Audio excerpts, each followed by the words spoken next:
Santíssimo Deus, obrigado, Pai, pelo tempo que tivemos aqui de louvor, onde declaramos juntos, como uma comunidade que ama a Tua Palavra e ama o Senhor, declaramos abertamente que sabemos que seremos guardados, que somos guardados por Ti, e essa é a boa nova, a salvação gratuita em Cristo Jesus, a obra completa de Cristo, que inclui o guardar do Senhor. Somos preservados por Ti, por isso perseveramos porque estamos conectados com Jesus mediante a fé, baseado na graça do Senhor. Muito obrigado, Senhor, por esse tempo em que cantamos as verdades maravilhosas que enchem nosso coração, que também é um transbordar, é algo cíclico. Enquanto cantamos, sabemos que aquilo é verdade e somos impactados pelo que cantamos, mas aquilo que cantamos também vem do nosso coração e da Tua Palavra. Abençoa esse momento de contemplação da Tua revelação, nos dá um senso de importância na Tua Palavra, para que a nossa concentração não se perca ao longo da nossa exposição aqui. Oramos a Ti em nome de Jesus Cristo. Amém. Romanos capítulo 7. Esse é um texto muito conhecido na tradição cristã, um texto muito, digamos assim, citado. Se você for estudar, por exemplo, livros de aconselhamento bíblico, livros que tratam, por exemplo, da luta do cristão contra o pecado, contra desejos pecaminosos. Quando você começa a estudar essas verdades, geralmente um dos textos que são alistados é Romanos capítulo 7. Músicas, várias músicas, podemos encontrar ao longo da história do cristianismo que foram inspiradas nessa passagem, onde você encontra a descrição de alguém que está sob a lei. E esse é o tópico maior que a gente quer trabalhar hoje, a relação do cristão com a lei. Para você entender o que eu estou querendo dizer, é importante sempre ter uma noção geral, para que através do geral você possa entender as coisas mais particularizadas. Então, essa porção do livro de Romanos, capítulo 7, ela está dentro de uma porção maior, que vai do capítulo 5 até o capítulo 8. E se nós pudéssemos, digamos assim, sintetizar o capítulo 5 até o 8, em uma palavra, poderíamos dizer que do 5 ao 8, Paulo está desenvolvendo para nós a esperança do cristão.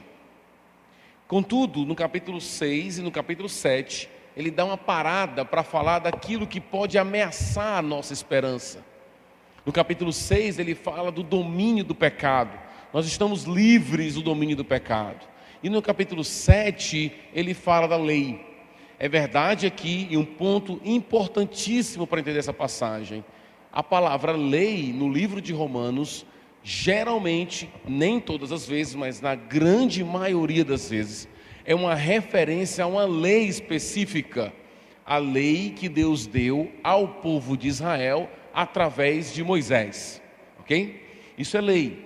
É verdade que muito do que é dito sobre a lei de Moisés pode ser dito de outras leis também, mas é importante entender que o foco de Paulo, o objetivo de Paulo aqui é falar da lei mosaica, das tábuas da lei, dos 613 mandamentos que Deus deu para a nação de Israel através de Moisés. Repito, aquilo que é dito da lei de Moisés pode ser dito em alguma medida de outras leis. Quando, por exemplo, alguém diz: não jogue pedra na vidraça, essa é uma lei. Essa lei geralmente entra em contato conosco, que somos pecadores, e nós somos instigados a querer jogar pedra exatamente porque a lei disse: não faça isso. Essa verdade é tanto realidade na lei mosaica, como também em qualquer outra lei. Então, qual é a pergunta importante aqui que que todo cristão deveria saber e se perguntar é: qual a minha relação com a lei?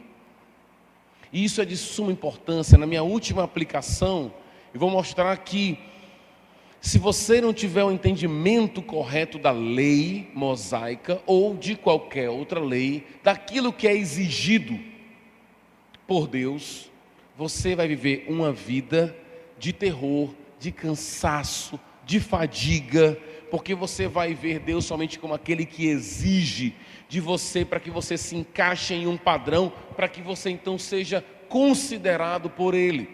Então é importantíssimo a gente entender qual a nossa relação com a lei mosaica, com a lei de Deus, ok? E é isso que Paulo vai trabalhar aqui. Na primeira parte, do verso 1 até o verso 6, ele vai declarar abertamente, principalmente no verso 4, a tese dele. Qual é a tese dele? De que nós somos libertos da lei por meio da obra de Jesus. No capítulo 6, ele vai dizer que nós não temos mais nós não somos mais escravos do pecado. O pecado é real na nossa vida, mas não há domínio. Essa é a palavra que é forte no capítulo 6. Não existe mais domínio. Nós, declarações do apóstolo Paulo, morremos para o pecado. Ele usa uma expressão muito forte, que é a expressão da morte, para dizer que o nosso vínculo com o pecado não é mais o mesmo. A ruptura foi tão forte que ele usa a expressão morte para falar disso. Quem se encontra com Jesus por meio do Evangelho, da mensagem da graça e da salvação gratuita em Jesus, é liberto do domínio do pecado. É interessante, mas já no capítulo 6, Paulo mostra para a gente que o domínio do pecado na nossa vida tem como um dos instrumentos a própria lei. É interessante isso. O que o pecado usa para segurar a gente, para dominar a gente? A própria lei. E Paulo vai dizer para a gente, vai fazer uma defesa à lei, aqui na segunda parte, quando ele vai falar da origem da lei e mostrar para a gente que na verdade a lei não tem nenhum problema. A questão é que a relação lei com pecado gera morte. Então o que acontece é que o domínio que Paulo fala no capítulo 6, por isso que ele vai dizer, nós não estamos mais sob o domínio do pecado, nem sob a lei, sobre a graça. E a ideia ali fica muito claro que há um contraste entre graça e lei. E aquela graça certamente é a graça salvífica. Então, qual é a questão aqui? Como é que nós somos dominados pelo pecado? Um dos instrumentos que o próprio pecado usa é a lei. Se você não souber qual a sua relação com a lei, você vai ter um problema gigantesco. E muitas pessoas, e isso é um fenômeno assim, de caráter de massa, que você encontra, pessoas que não sabem a relação com a lei, geralmente tomam a lei como algo ameaçador, negativo, dominador, e não como algo protetor, que revela a glória de Deus, a face do Senhor. Então, é importante a gente entender isso. Então, vamos lá. Versículo 1 até o verso 6. Qual é a tese aqui? Somos livres da lei. Ele vai dizer, versículo 1: meus irmãos, falo a vocês como a pessoas que conhecem a lei. Acaso vocês não sabem que a lei tem autoridade sobre alguém apenas enquanto ele vive? Por exemplo, pela lei, a mulher casada está ligada ao seu marido enquanto ele estiver vivo. Mas, se o marido morrer, ela estará livre da lei do casamento. Parou aqui. É muito importante a gente entender que Paulo está usando a lei aqui ligada ao divórcio por meio da morte, divórcio não, digamos assim, a libertação da pessoa, do cônjuge, do outro, por meio da morte, como uma ilustração. O texto não nos ensina sobre divórcio, isso é muito importante. Divórcio aparece aqui como uma ilustração. Paulo não tem o objetivo de ensinar sobre divórcio. Algumas pessoas forçam esse texto, querendo dizer que a única forma de você se separar realmente de uma pessoa é por meio da morte. Inclusive usam esse texto para falar da indissolubilidade do casamento.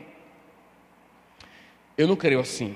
Por quê? Por outras passagens bíblicas que dizem, por exemplo, Deuteronômio 24, quando um homem se separa da sua mulher, e essa mulher se casa com outra pessoa, a lei vai dizer, você não pode mais casar com ela, mesmo que o marido dela morra. Então, o que o texto me ensina em Deuteronômio 24, é que existe, sim, a ideia de que aquilo que Deus uniu não separe o homem, mas tem hora que o homem separa de forma que Deus não vai mais unir. Então eu não creio que esse é um texto que está tratando diretamente do divórcio, ele está usando uma ilustração. O que acontece? Alguém que se casa vai estar livre daquela pessoa por várias razões. Uma delas seria qual? A morte. Ok?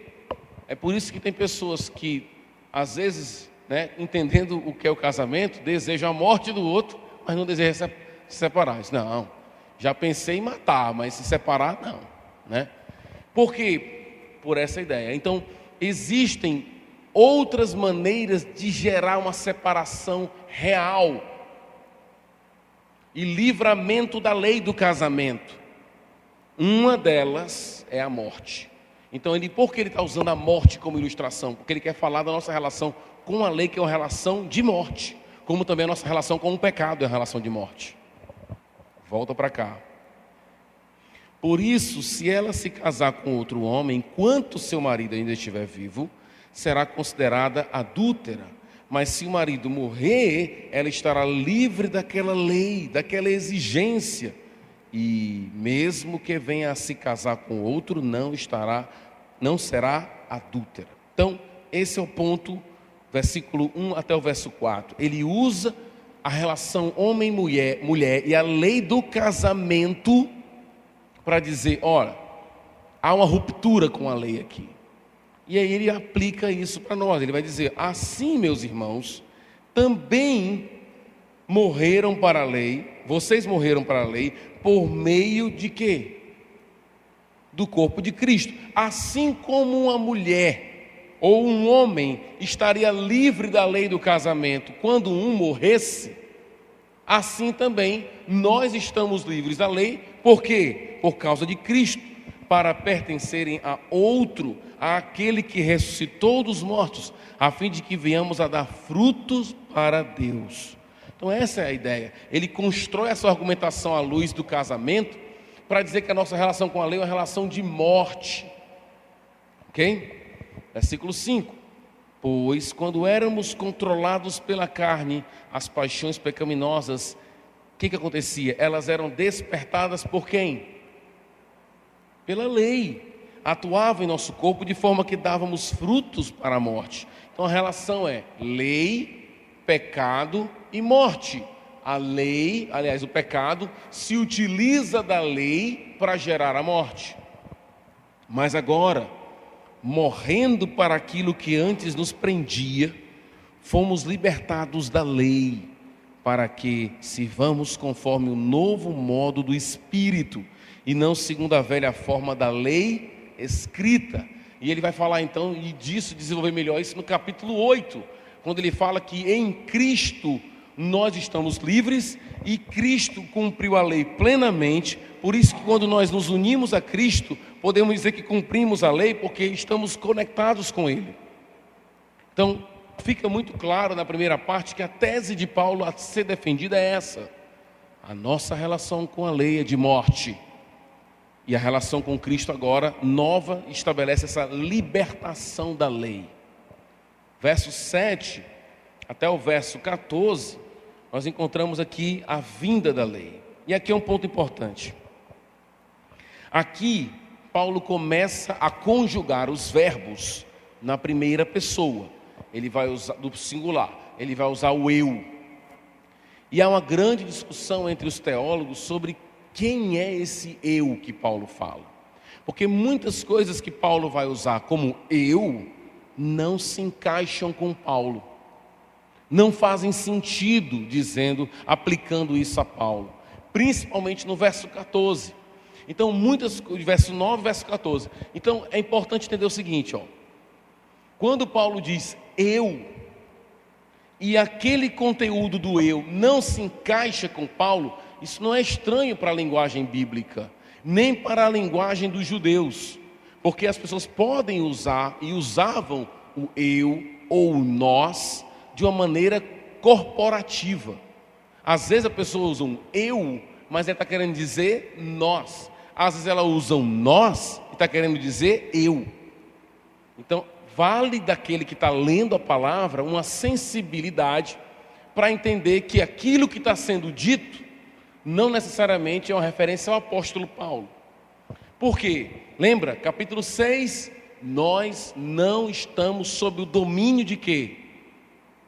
Do pecado.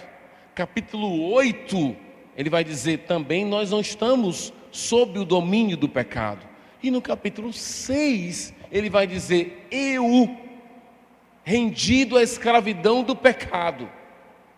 Aí a gente pergunta, Paulo, ou Paulo está esquizofrênico, ou ele está usando um recurso de linguagem diferente, porque no 6 ele diz que nós estamos livres, no 8 ele diz que nós estamos livres, e no 7 ele diz que está rendido à escravidão do pecado. Ou ele é escravo, ou ele não é.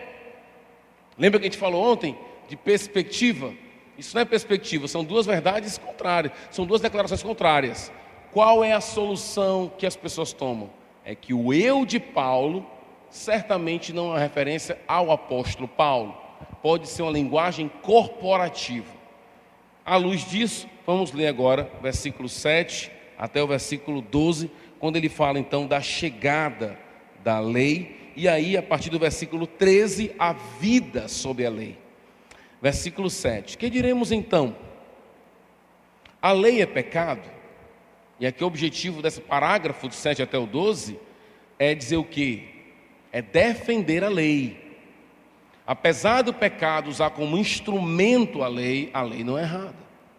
Então ele pergunta, a lei é pecado? Resposta de Paulo, de maneira nenhuma. Esse é um recurso que Paulo usa em quase todos os capítulos de Romanos.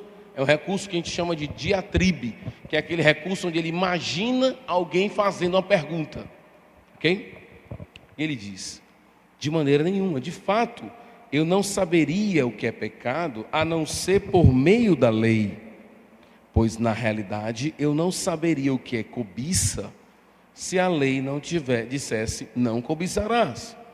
Mas o pecado, aproveitando a oportunidade dada pelo mandamento, então você tem aqui o pecado usando o mandamento, produziu em mim todo tipo de desejo cobiçoso, pois sem a lei o pecado está morto.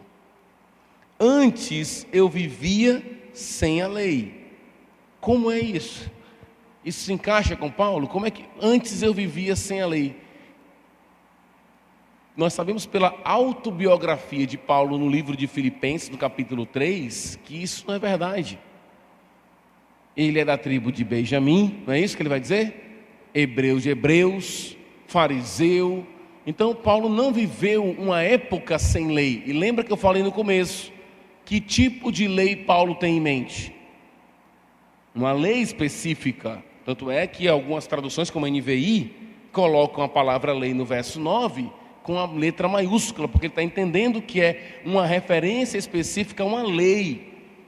E no caso aqui a lei mosaica, a lei dos judeus. Ele vai dizer, eu vivia sem a lei. Isso não existe. Ele vai dizer, mas quando o mandamento veio, o pecado reviveu e eu morri. Como assim ele morreu? Descobri que o próprio mandamento, destinado para produzir vida, na verdade produziu morte. Pois o pecado, aproveitando a oportunidade dada pelo mandamento, enganou-me e por meio do mandamento me matou. Então essa linguagem paulina, onde ele usa um eu, não se encaixa com Paulo. Por isso que alguns acreditam, e eu acredito assim, que essa linguagem está querendo argumentar algo do tipo corporativo, como se Paulo estivesse se colocando no lugar do próprio povo de Israel, quando recebeu a lei. Existia um tempo que Israel estava sem lei? Sim, sim. Até que então Deus, por meio de Moisés, no Monte Sinai, trouxe essa lei para o povo. E qual foi o efeito dessa lei no povo de Israel? Mudou o povo? Não. O pecado diante daquela lei gerou morte em Israel.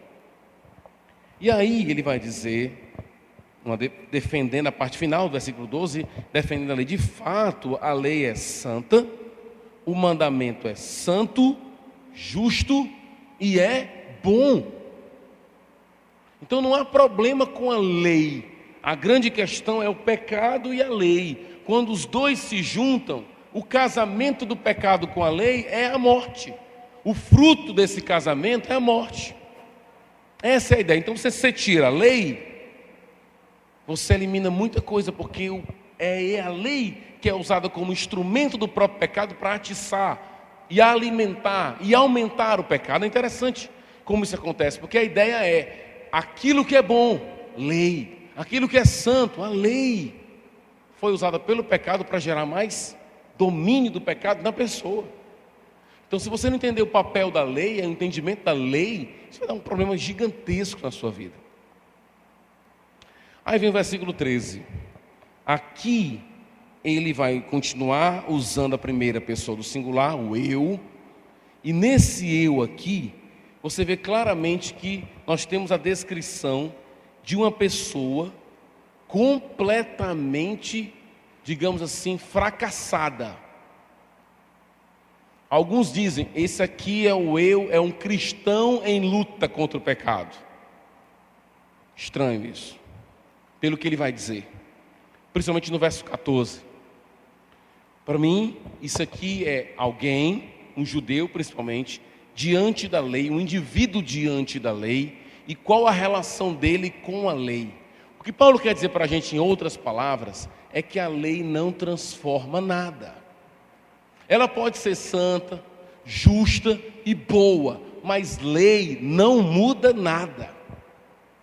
Não muda as pessoas, não transforma as pessoas. Dizer que é proibido tocar em algum lugar, proibido fazer isso, isso não muda as pessoas. Pelo contrário, isso gera mais desejo para fazer aquilo que foi proibido. Aquilo que é proibido, aquilo que é escondido, aquilo que é oculto, torna-se muito mais interessante diante do pecado. Então, olha o que ele vai dizer a partir do verso 12. De fato, versículo 13, desculpa. E então, o que é bom se tornou em morte para mim? De maneira nenhuma. Mas, para que o pecado se mostrasse como pecado, ele produziu morte em mim, por meio do que era bom, de modo que por meio do mandamento ele se mostrasse extremamente pecaminoso. Sabemos que a lei é espiritual. Esse eu aí, não sou, pois sou vendido como escravo ao pecado. Como é que Paulo pode dizer isso? Como é que eu posso dizer que isso aqui é Paulo, um cristão dizendo assim, eu sou escravo do pecado? Você acha que isso cabe? Uma descrição dessa natureza, isso descreve um cristão? Uma coisa é você dizer que é pecador, que você peca. Outra coisa é você dizer assim, eu estou vendido à escravidão do pecado. Eu sou um escravo do pecado. Eu sou dominado pelo pecado. Essa é a descrição que nós aprendemos no capítulo 6. E vamos aprender, só ler depois, no capítulo 7. De que aquele que se encontra com Cristo é libertado do domínio do pecado. Não cabe, gente. Então esse eu aqui de Paulo não pode ser Paulo. Mas é Paulo antes de se converter. No mínimo. Mas um cristão não diria isso que ele está dizendo aqui no versículo 14.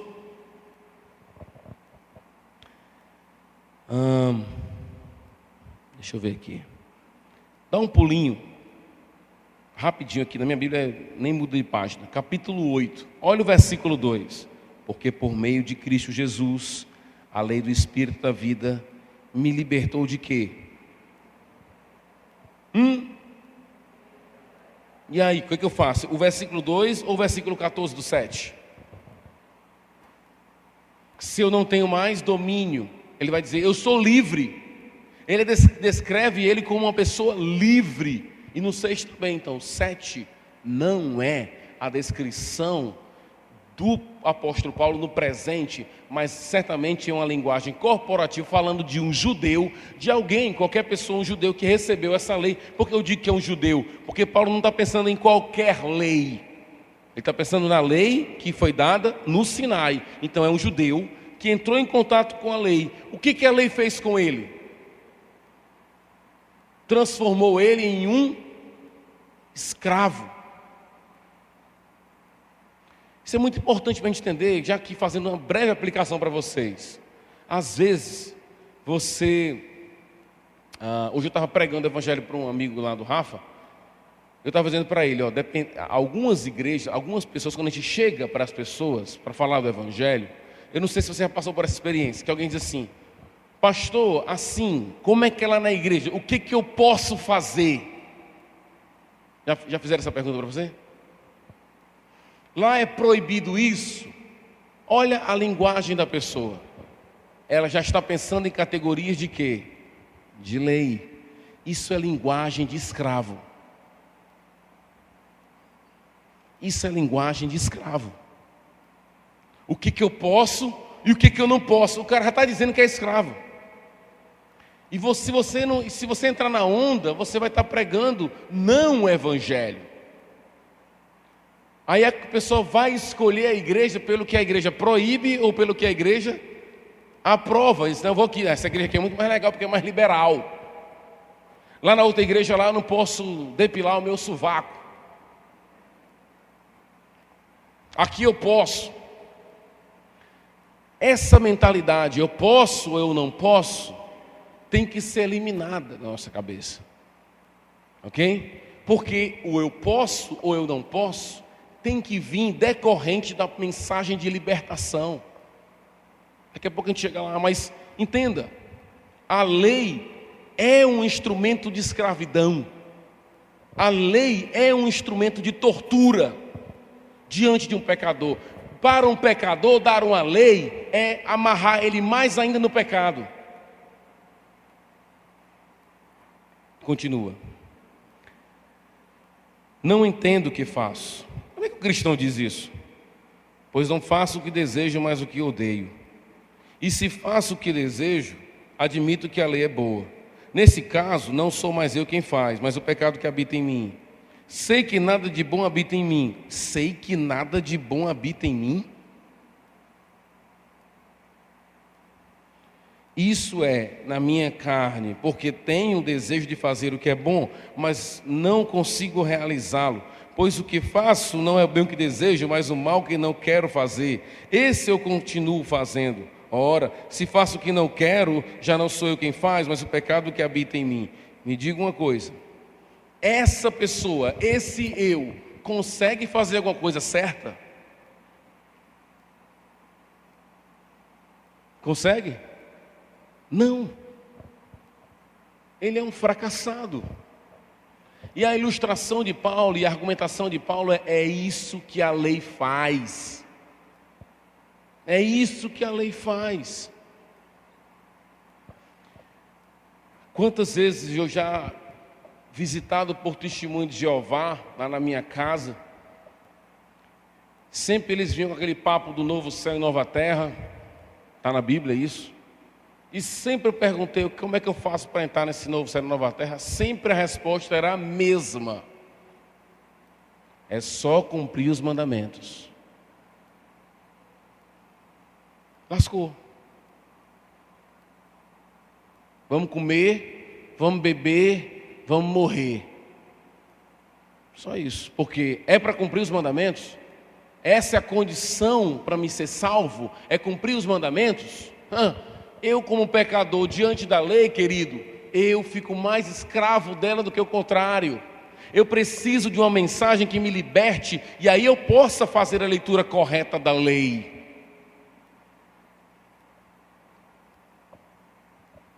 Então, aquela história do tipo, pastor, aqui é proibido isso, aqui é proibido aquilo. A sua pergunta está errada.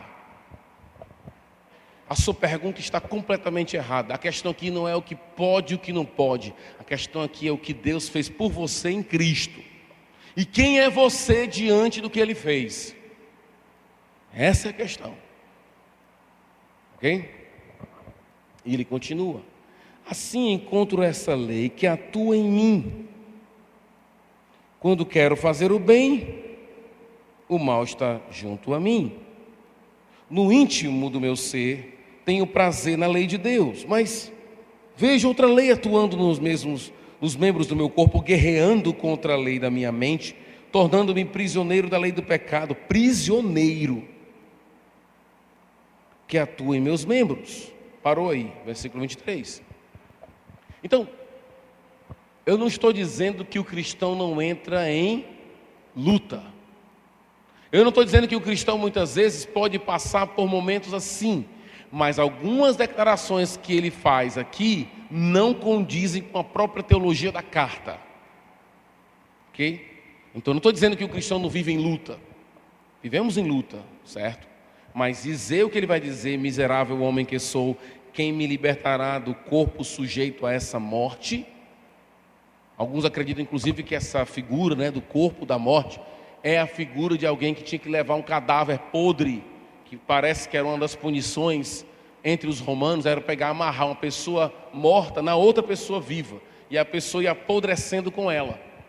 Então é como se Paulo estivesse dizendo assim, uma pessoa que se relaciona diretamente com a lei, sem a mensagem do evangelho, ela vai ter um corpo morto pregado nela, fedendo sem parar nela, aprisionando ela.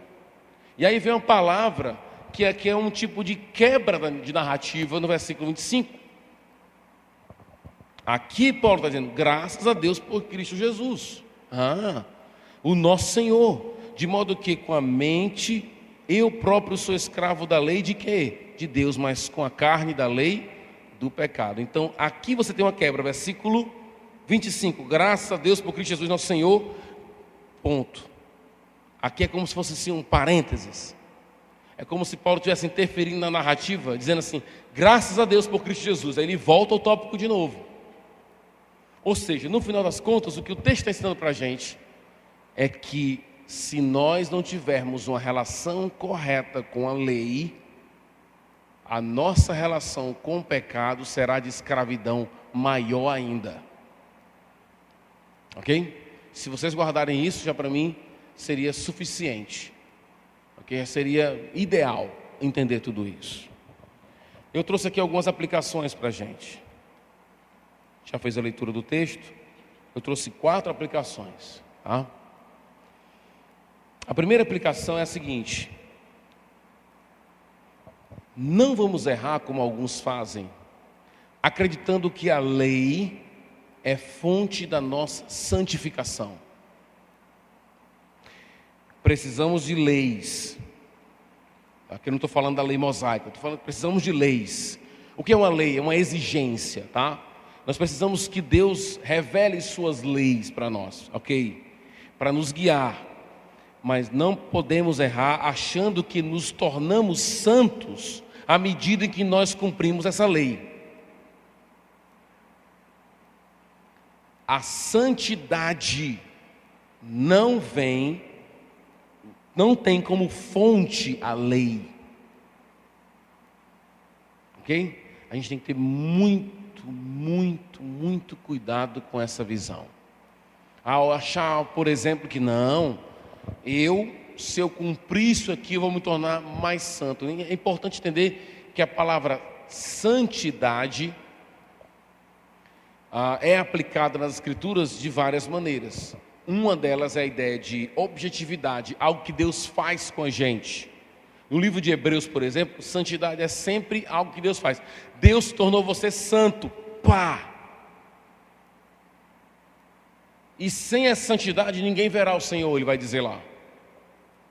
É o que Deus faz com a gente. Por exemplo, 1 Coríntios capítulo 6, vai dizer: vocês antes eram bebedores, tal, aí, efeminados, vai dizer um monte de coisa lá.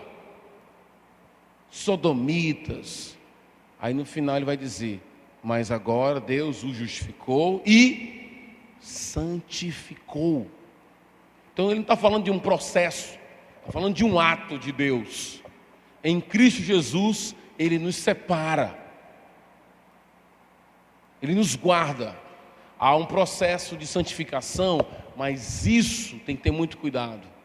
Não é decorrente de uma relação, olha a palavra que eu vou usar agora, direta com a lei. Pecador, lei, pecador, lei. Essa relação só gera mais correntes, mais domínio do pecado. Segunda aplicação: a lei e o cristão. Eu acredito, a gente estudou aqui o livro de Gálatas, eu não vou ficar argumentando isso aqui, tá? Estudamos o livro de Gálatas, eu acredito pelos meus estudos do livro de Gálatas e também do livro de Romanos, mas mais forte de Gálatas, eu creio que nós não estamos sob a lei mosaica, ok? Aqueles mandamentos todos, mas estamos sob a lei de Cristo. Eu separei 2 textos aqui, eu vou ler para vocês, vocês vão dar atenção, para não ficar andando muito. Gálatas 6:2 diz assim: levai as cargas uns dos outros, e assim cumprireis a lei de Cristo. 1 Coríntios 9:21, ao sem lei, como se eu fosse, não estando sem lei para com Deus, mas debaixo da lei de Cristo, para ganhar os que vivem fora do regime da lei de Moisés. Então, para mim, mais forte ainda essa passagem de 1 Coríntios 9.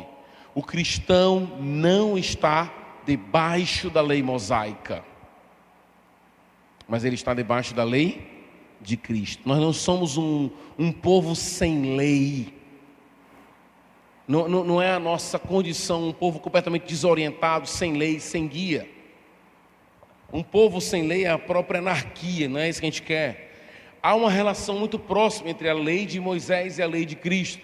Quando você pega, por exemplo, os 10 mandamentos que foi dado para o povo de Israel por meio de Moisés, somente o 4º mandamento, o dia do sábado, não se repete no Novo Testamento.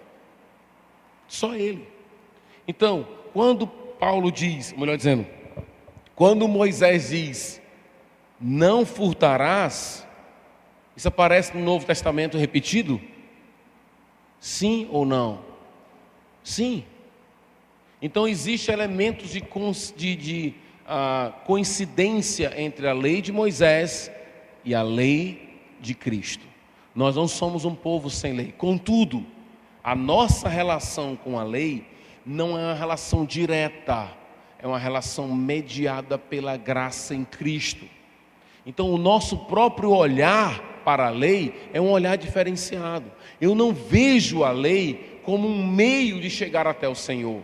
Eu não vejo a lei como um meio de, digamos assim, me tornar justo diante do Senhor. Eu não vejo a lei como um caminho para me acertar as contas com Deus.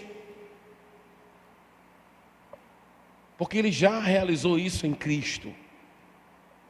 Então a lei para mim passa a ser, dentre outras coisas, um instrumento de bondade do Senhor.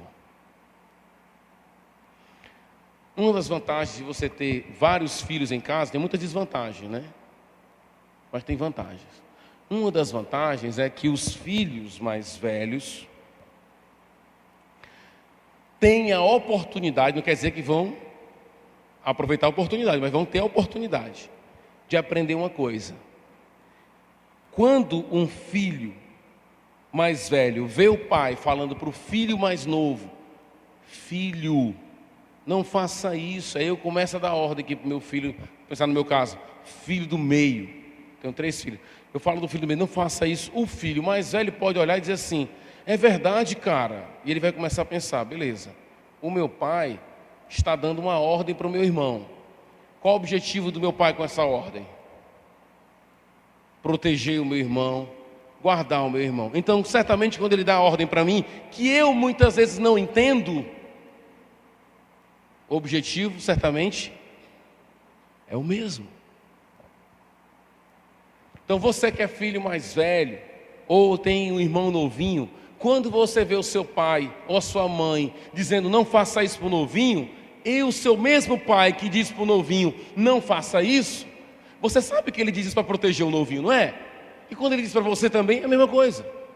Então a lei tem, entre outros objetivos, quando você entende a lei por meio de Jesus, como uma proteção para a gente. Deus não dá uma lei para ser um estraga-prazer. É o contrário. A lei é para gerar um prazer dentro de uma célula de proteção. Ele está querendo que você pule mais alto. Ele está querendo que você se divirta muito mais. Ele está só colocando as balizas, sabe? Colocando a tampa na tomada, colocando aqueles protetor de quina. Só isso. A lei é isso. Dentre outras coisas. Então, meus amados, qual a nossa relação com a lei? De Moisés, não estamos sob essa lei. Devemos aprender muito com essa lei. Eu não estou sob a lei de Moisés como lei. Eu estou como um princípio. Mas como lei, não. Contudo, eu estou sob a lei de Jesus. E eu não tomo a lei como algo que me domina. Que o pecado utiliza a lei para tentar acabar comigo e me acorrentar mais. A lei é proteção para mim. É o amor de Deus por mim. Ok? Nós sabemos que algumas leis do nosso estado não visam nos proteger. Pega uma BR, aí tem 60 por hora na BR. Não, isso aqui é para proteger. Não é não. A gente sabe que não é. Né? Você tem um carro 1.8 andando a 60 na BR, não faz sentido nenhum um negócio desse. É até perigoso. Então essa lei não foi dada para nos proteger, mas a lei do Senhor, certamente. Quando Deus diz não furte, não minta, e todas as leis que você bem conhece, até meu filho de 1 ano que conhece também, essas leis são balizas protetoras, coletes à prova de pecado. Terceira aplicação. Para aqueles que costumam dizer eu não consigo, como o personagem aqui, colocado aqui pelo apóstolo Paulo, aqueles que dizem eu não consigo, eu posso dizer para você, é verdade, você não consegue. Se é você e a lei, não dá não. Não dá. É uma coisa que a gente aprende bem e nem sempre a gente coloca isso em prática, mas o simples fato de você dar uma ordem, o simples fato de você exortar, não quer dizer que as coisas vão mudar para a pessoa que você exortou. Depende muito de como você vê a pessoa que te exorta. Porque às vezes os pais ficam tristes quando os filhos não seguem suas ordens. Filhos, guarda isso para vocês aí. Não é porque eles são egoístas, tem também isso. Mas é o que está sendo levado em conta, não é a ordem. É como você enxerga quem te deu a ordem. Então aquele pai que desde pequeno diz, não pegue na tomada, e que as ordens foram dadas para te proteger, um dia vai dizer, eu não quero que você saia. E você vai achar que ele está tirando, e aí você vai desobedecer. E a tristeza do pai não é só porque você desobedeceu, é porque você desobedeceu, porque você não viu o pai como um protetor, mas como um castrador da alegria. Pá! É o meu pai, tirando o meu prazer. E muitas pessoas veem Deus como um carrasco, veem Deus não como Deus bíblico, porque tem essa visão da lei. Lá vem Deus com mais um não, é muito não. Para aqueles que dizem eu não consigo, porque tem uma relação direta com a lei, você está certo mesmo. A única solução é você olhar para Jesus, olhar para o que Ele fez e dizer, como Paulo diz na quebra da narrativa, graças a Deus por Cristo Jesus. Então imagine aqui no capítulo 7, Paulo dizendo assim, imagina um cara que aprendeu desde pequeno, que para ser salvo ele tem que ser obediente, e não o contrário, ele é obediente porque ele é salvo. Tudo isso muda. Para mim ser salvo eu tenho que ser obediente. Imagina esse cara é um sofredor. O cara fica triste.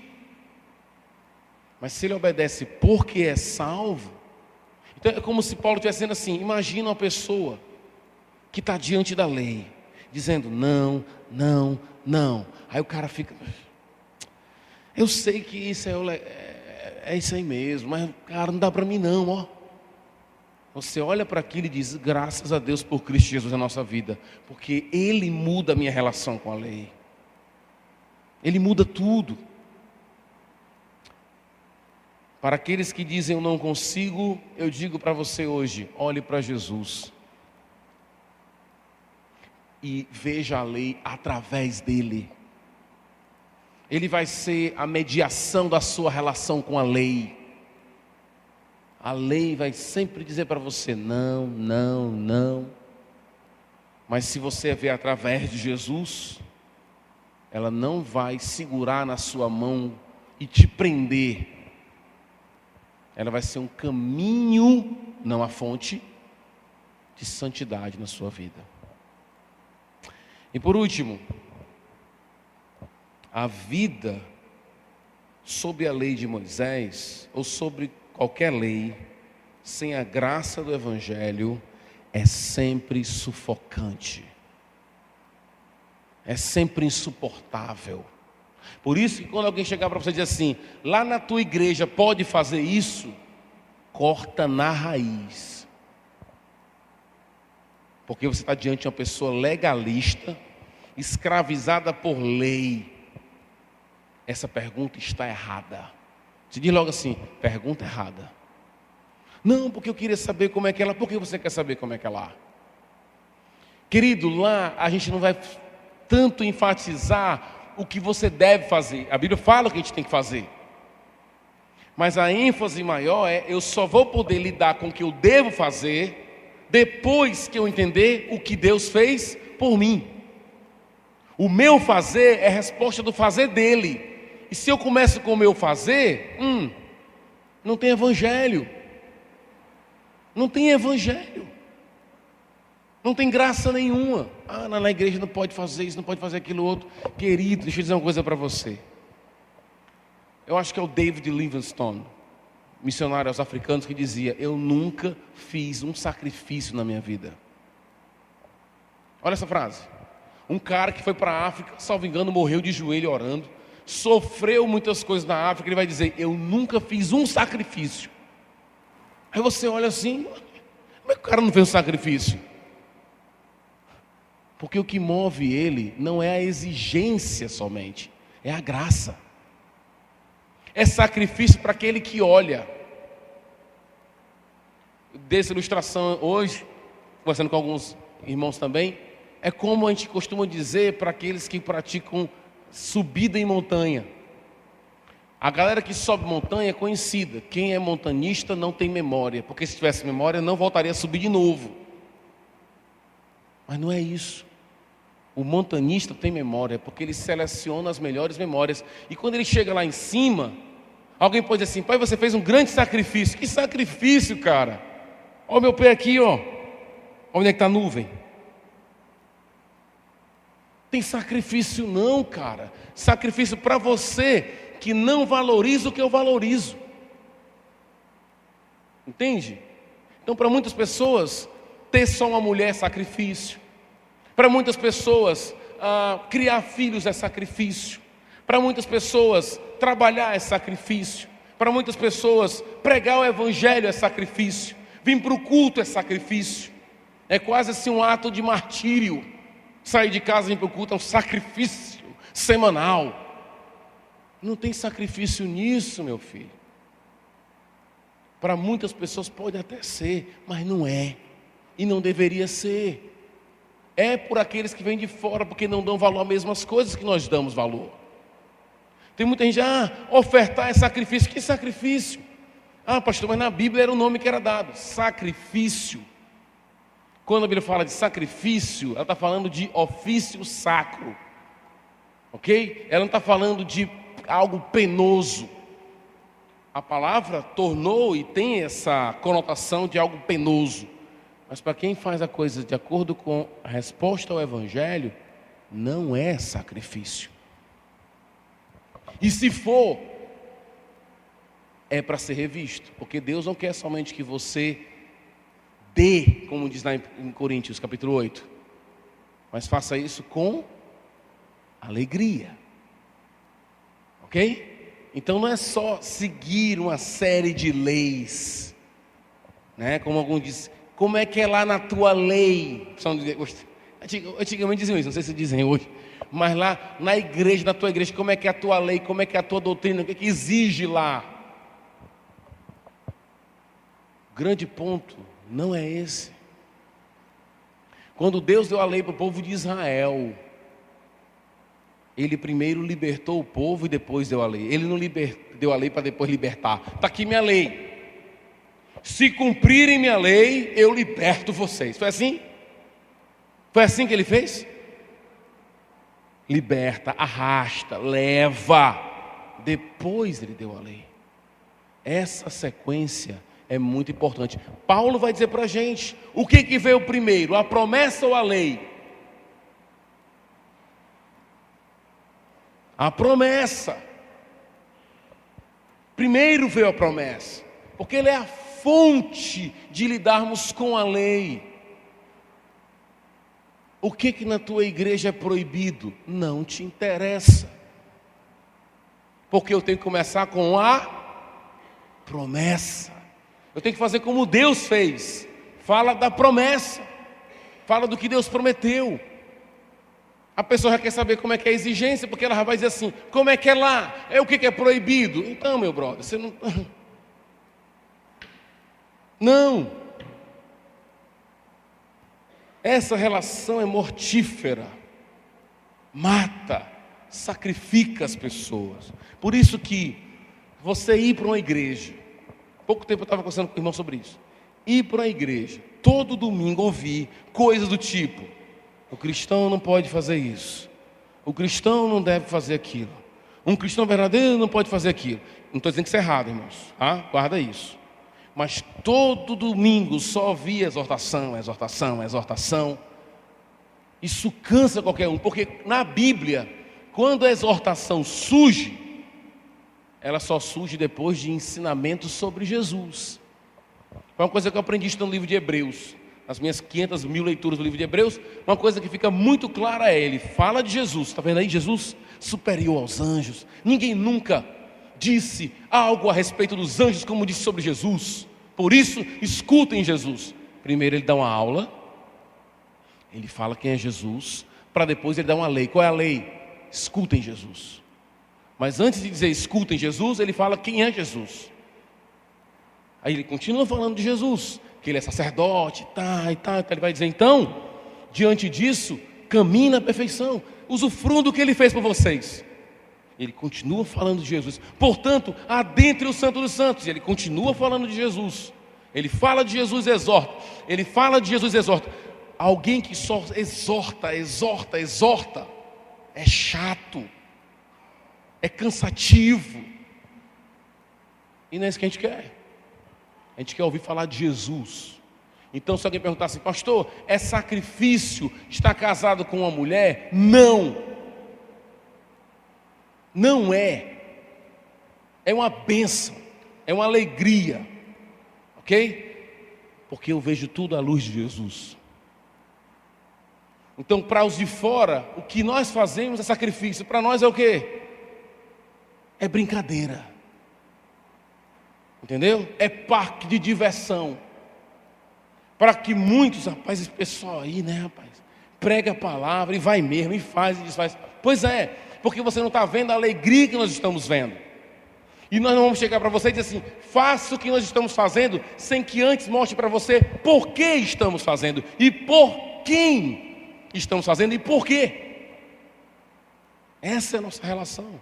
Se colocar só a lei, não pode, não pode, não vai, não vai, isso vai acabar com as pessoas. Então quando alguém diz assim: pastor, mas é muito complicado, né?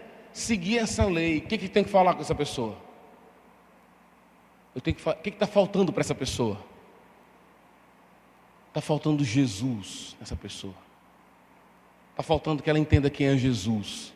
Por isso que para ela esse mandamento está se tornando uma coisa pesada. E João é muito claro, ele vai dizer: os mandamentos do Senhor não são pesados. Não são pesados. Não é um fardo para mim. Não é algo assim insuportável para mim. Ele não vê o mandamento assim.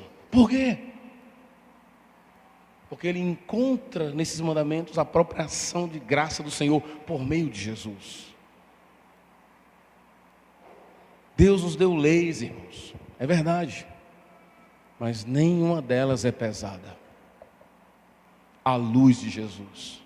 Nenhuma delas é pesada, nenhuma delas são, digamos assim, castradoras da nossa alegria, mas produtoras de alegria, preservando-nos a alegria correta.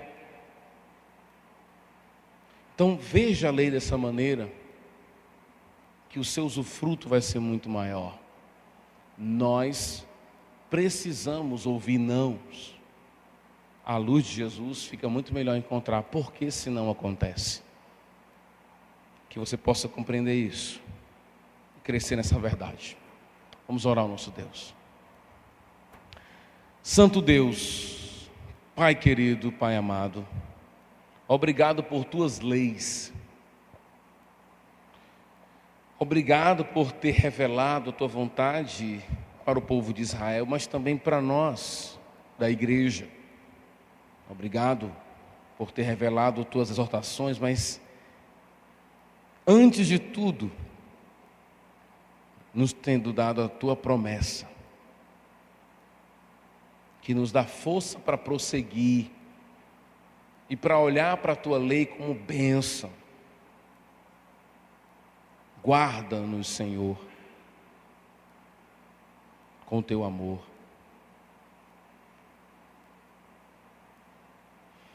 Guarda-nos de nós mesmos. Oramos ao Senhor, em nome de Jesus. Amém.